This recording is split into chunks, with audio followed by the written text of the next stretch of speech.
ఓం సాయిరామ్. సాయి భక్తులందరికీ నమస్కారం అండి. అందరూ ఎలా ఉన్నారు ఫ్రెండ్స్? మన సాయినాథుని దయ వల్ల అందరూ బాగుండాలని మనస్ఫూర్తిగా కోరుకుంటూ ఈరోజు వీడియోనైతే స్టార్ట్ చేస్తున్నాను. ఇక ఈరోజు వీడియోలో బాబాగారు ఎలాంటి సందేశాన్ని తీసుకువచ్చారంటే, తల్లి శుభాకాంక్షలమ్మా. ఈరోజు కేవలం నిన్ను మాత్రమే ఎంచుకున్నాను. ఇది వదులుకున్నావంటే, నెట్టి పారేశావంటే తరువాత నువ్వే గుక్క పెట్టి ఏడుస్తావు.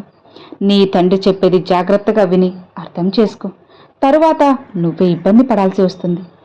నీ సాయి ఎందుకు ఇలా చెబుతున్నాను అనేది నువ్వు మనసు పెట్టి అర్థం చేసుకొని నీ సాయి మాటల వెనుక ఉన్న ఆంతర్యం ఏంటో తెలుసుకుంటే నీ జీవితం ఖచ్చితంగా మారుతుంది. అలా కాకుండా ఏముందిలేని కొట్టి పారేస్తే తరువాత నువ్వే ఇబ్బంది పడతావు. వినుబిడ్డ అని బాబాగారితో చెప్తున్నారండి. మరి బాబాగారు మనకి ఏం చెప్పబోతున్నారో, ఎలాంటి సందేశాన్ని అందించబోతున్నారో, ఎందుకు శుభాకాంక్షలు చెప్పారో, ఇలా అన్నీ కూడా స్వయంగా మన సాయి తండ్రి మాటల్లోనే విందామా? బాబాగారు ఏం చెప్తున్నారు అంటే, నా ప్రియమైన బిడ్డ, ఈరోజు కేవలం నేను నిన్ను మాత్రమే ఎంచుకున్నాను. అస్సలు విడవనమ్మా. ఇదిగో ఇది వింటున్నావా? నిన్నే తల్లి పిలిచేది. నువ్వు నన్ను పిలిచావు కదా బాబా అని, నోరారా పిలిచావు కదా, అందుకేనమ్మా నీ ముందుకు పరుగు పరుగున వచ్చేశాను. ఊరికే రాలేదులే, నీకోసంగా ఒక సందేశాన్ని కూడా తెచ్చేశాను.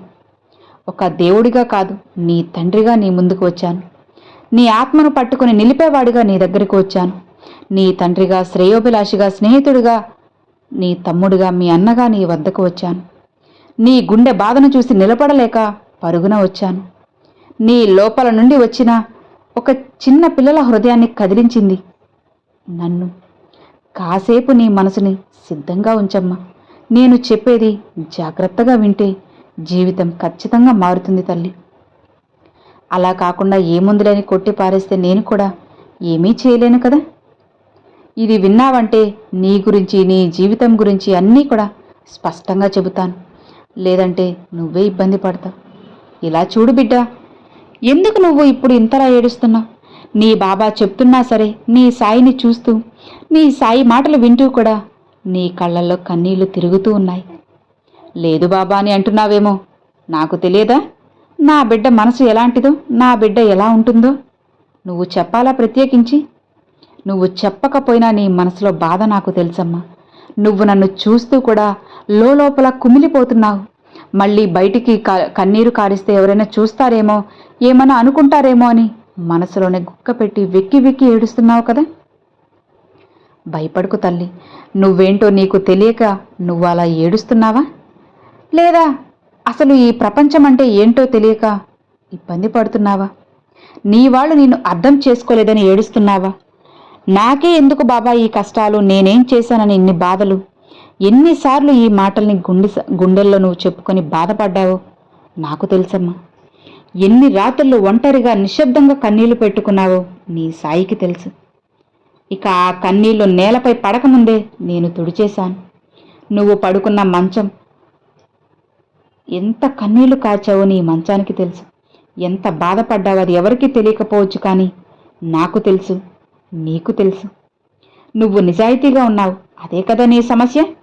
ఈ ప్రపంచం నిజాయితీని నిర్లక్ష్యం చేస్తున్నారు తల్లి. ఇప్పుడు కూడా నిన్ను వాడుకొని వదిలేస్తున్నారు. నీ నమ్మకాన్ని ఆయుధంలా మార్చుకుంటున్నారు. మిగతా వారి కోసం మాత్రమే పనిచేశావు. వాళ్ళ కోసం మాత్రమే పరిగెత్తావు. వాళ్ళు సంతోషంగా ఉండాలని ఎన్నో త్యాగం చేశావు. అవును కదా. వాళ్ళ కోసం నువ్వు అన్నీ వదులుకున్నావు. మరి ఇప్పుడు ఏమైంది? నీకు కష్టం వచ్చినప్పుడు ఎవ్వరూ రాలేదు కదా. అందరి మాటలు ఏదైనా సరే తల్లి, అందరూ మాటల్ని పట్టుకొని అక్కడే నిలబడద్దమ్మా. అక్కడే ఆగిపోతే నీ జీవితం ఎలా మారుతుంది? అందరికీ సాయం చేస్తూ ఉన్నావు. నీ చేతనంత సాయం చేశావా? సరే, అది నీకు మంచిది. అలా కాకుండా నీ తాహతకు మించి సాయం చేయమని నేను ఎప్పుడూ చెప్పలేదు కదా. అలా చేస్తే తరువాత ఇబ్బంది పడేది నువ్వే కదా తల్లి. ఇతరుల కోసం కష్టపడి ఎంతో రెక్కలు ముక్కలయ్యేలాగా కష్టపడ్డా. అంత రావడం ఎందుకమ్మా? నిన్ను నువ్వు ఇబ్బంది పెట్టుకుంటూ ఉన్నావు ఎందుకు తల్లి? నిన్ను నువ్వు ఇంతలా బాధ పెట్టుకుంటూ క్షోభ పెట్టుకుంటున్నావే, ఇది నీకు న్యాయమేనా చెప్పు? మరి అలాంటిది నీకు ఒక చిన్న కష్టం రాగానే అందరూ మాయమైపోతున్నారు. ఎందుకు రాలేదు? ఒంటరివయ్యావు. ఎందుకంటే నీ మంచితనానికి వారి సౌకర్యం అలవాటైంది. నీ బాధ వారికి భారంగా అనిపించింది. నీ దగ్గర డబ్బున్నప్పుడు నవ్విన వాళ్ళు నీ దగ్గర డబ్బు లేని రోజు మాయమవుతున్నారు. నువ్వు ఆనందంలో ఉన్న వారి కన్నీళ్లు అప్పుడు కనపడలేదు.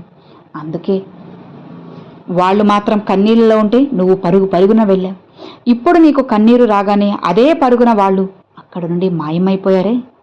చూశావా? విన్ని తెలుసుకుంటున్నావా?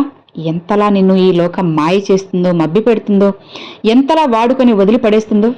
చెప్పాలంటే ఒక టిష్యూ పేపర్లో నిన్ను వాడుకొని అమాంతంగా విసిరిపడేస్తుంది. చెత్త కుండీలో నిన్ను పడేస్తుంది తల్లి.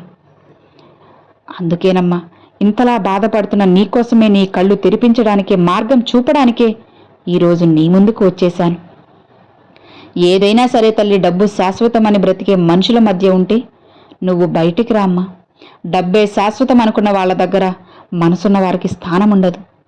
నువ్వు కోల్పోయింది మనుషులను కాదు, నీ ప్రయాణంలో అవసరం లేని నీడలను మాత్రమే. వాళ్ళు పోవడం నీ యొక్క అపజయం కాదు, మార్గం చూపకుండా ఉండడం. నువ్వు పడిన బాధలు అన్నీ కూడా శత్రువులు కాదు, నీకు ఎవరూ చెప్పని నిజాన్ని కూడా చెప్తున్నాను. నీ ఆత్మ ఎంత పెద్దదైతే అంత పెద్ద పరీక్షలు వస్తాయి. నువ్వు అనుకున్నావా బాబా నా వయసు ఏంటి, నా పరిస్థితి ఎందుకు ఇలా ఉంది అని? ఇలా ఎప్పుడూ కూడా కష్టాలేనా బాబా అని? చూడమ్మా, వయసు చూసి కష్టాలు అస్సలికి రావు తల్లి.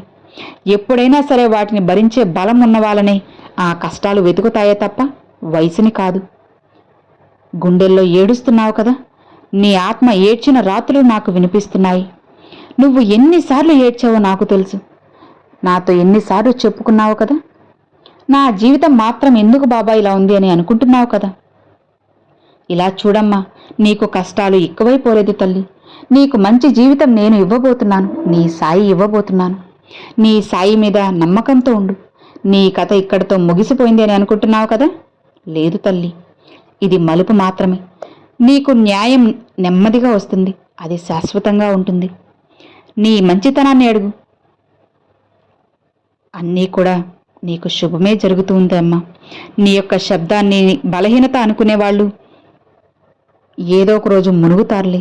నీ సహనాన్ని మూర్ఖత్వం అనుకున్న వాళ్ళు, నిన్ను బాధ పెట్టిన వారు, నీతో మాట్లాడిన వారు, నిన్ను చూసి నవ్విన వారు, నీ ఓటమి తమ విజయంగా భావించిన వాళ్ళందరూ కూడా ఒక రోజున నీ ముందు తలదించుకుంటారు.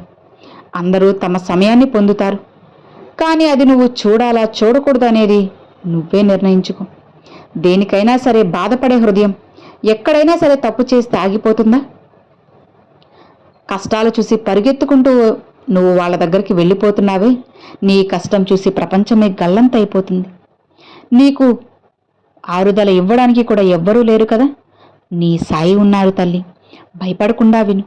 ఎన్ని అడ్డంకులు వచ్చినా సరే, ఎవరూ తోడుగా లేకపోయినా, ఎవ్వరూ నిన్ను అర్థం చేసుకోలేకపోయినా నీకు తోడుగా నేనున్నానమ్మా.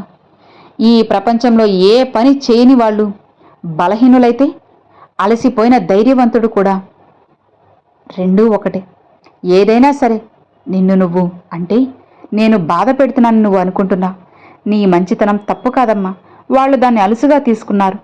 నువ్వు మంచి మనసుతో ఉన్నావు, అది శాపం కాదు, నీ వరం. ఇక అర్హులైన వారే నీ దగ్గర ఉంటారు. నీ ఆత్మలో ఇంకా జ్ఞానం ఉంది. నీ జీవితం కొన్ని సంవత్సరాలు అజ్ఞానంతో కప్పేసింది. ఏదైనా సరే అది నిన్ను నిలబెడుతుంది, మళ్ళీ మళ్ళీ నడిపిస్తుంది, ప్రకాశింపజేస్తుంది. ఇప్పుడు కాదమ్మా, నువ్వు ఇకనైనా లేస్తావు. ఇక నువ్వు అనుకున్నట్లుగా నీ జీవితం ముగింపు దశలో లేదు. ఇది రెండో అధ్యాయం ప్రారంభం. ఇప్పటి వరకు వచ్చిన బాధలు, పడ్డ అవమానాలు, పడిన దెబ్బలు ఇవన్నీ కూడా నిన్ను లోపల తయారు చేస్తూ ఉన్నాయి తల్లి. ఇక నువ్వు భయపడకు. పునాదులతో సహా నువ్వు గట్టిగా నిలబడ్డావు. ఇక నిన్ను పడగొట్టడం, విరక్కొట్టడం ఎవ్వరి తరం కాదు తల్లి. నీకు తోడుగా నీ సాయి కూడా ఉన్నారు. ఇక ఏదైనా సరే అమ్మా, నువ్వు చేస్తున్న పని పూర్తి కాలేదని నువ్వు అస్సలు అనుకోవద్దు. నీ ఆనందం రాబోతుంది, సమయం వచ్చేస్తుంది తల్లి. భయపడకు. ఆలస్యంగా వస్తే పెద్దదిగా వస్తుంది. కన్నీళ్లు తుడుచుకో, భయాన్ని వదిలేసే, అపజయాన్ని క్షమించు, వదిలిపోయిన వారిని మర్చిపో. నిన్ను చిన్నవాళ్లా చూడాలని అనుకోవట్లేదమ్మా. నీ మీద నువ్వు పెట్టుకున్న బాధలు ఎక్కువైపోయి నీ లోపల ఉన్న శక్తి చాలా ఉంది. ఇప్పటి వరకు నువ్వు విరిగిపోలేదు తల్లి. నీ ఓటమే నీకు బలమైపోయింది. నువ్వు ఓడిపోయినట్లు అస్సలికి కాదమ్మా. నేర్పించడానికి జీవితం నీకు ఇచ్చే సంకేతం. ఇక నీ అదృష్ట తలుపులు మూసుకుపోయాయని అస్సలు అనుకోకు. చెప్పాలంటే ఇకపై నీ అదృష్ట ద్వారాలు తెరుచుకోబోతున్నాయి. నీకైనా సమయం వచ్చేసింది తల్లి. ఇక భయపడకు, బాధపడకు, నిశ్చింతగా ఉండు. నీ కళ్ళు తెరిపించాలని ఈ సందేశాన్ని నీకోసంగా తెచ్చాను. నీకు ముందుగా నేను చెప్పింది కూడా ఇందుకే తల్లి. నీ జీవితాన్ని మార్చడానికి నేను నిన్ను ఎంచుకున్నాను. ఇది నువ్వు వదులుకున్నావంటే తరువాత ఇబ్బంది పడతావు. ఏముందలే, బాబా ఇలానే చెబుతూ ఉంటారు, వాళ్ళు నాకేం చెడు చేశారు, నేను వాళ్ళకి సాయం చేయాలి అని ఇలా మళ్ళీ మళ్ళీ నువ్వు వాళ్ళ దారిలోనే వెళ్తే ఇక నేను కూడా ఏమీ చేయలేనమ్మా. నీ బాబా నిన్ను ఎంచుకుని మరి ఈ సందేశాన్ని నీ వరకు పంపారు అంటే దానికి ఒక అర్థం ఉంది తల్లి. నువ్వు లోపల ఉన్న బాధను నేను చూశానమ్మా. అందుకే నీకు ఇంతలా ఈ సందేశాన్ని చెబుతూ ఉన్నాను. నీలో ఉన్న భయం నువ్వు తెలుసుకున్న దానికంటే పెద్దది. నీ ప్రయాణం ఇక మొదలైంది. అందరూ నీకు శత్రువులు కాదు తల్లి. నీ మిత్రులు కూడా శత్రువులుగా మారిపోయే సమయం వచ్చేసింది. ఎందుకంటే నీ ఎదుగుదల మొదలైపోయింది కాబట్టి అందరూ నీ శత్రువులుగా మారుతున్నారు. నీ ఎదుగుదల మొదలైన క్షణం నుంచి అందరూ నీకు శత్రువులు అయిపోతున్నారు. సరేలే, బాధపడకు, భయపడకు. నీ సాయి ఉన్నారు కదా. నీ సాయి నీకు తోడు ఉన్నంత వరకు ఎలాంటి దిగులు, భయము, బాధ ఏవీ అవసరం లేదు. నిశ్చింతగా ప్రశాంతంగా ఉండు. నీ సాయి తండ్రి ఎల్లవెల్లా నీకు తోడుంటాను. హాయిగా ఉండమ్మా అని బాబాగారితో చెప్తున్నారండి. సో విన్నారు కదండి, ఈరోజు బాబాగారు పంపించిన ఈ మంచి సందేశం మీ అందరికి నచ్చింది అనుకుంటున్నాను. నచ్చితే ఒక చిన్న లైక్ చేయండి, మరికొంతమంది సాయి భక్తులకు షేర్ చేయండి. ఫస్ట్గా మన ఛానల్ చూసేవాళ్ళు సబ్స్క్రైబ్ చేసి సపోర్ట్ చేయండి friends. Thanks for watching. Om Sairam.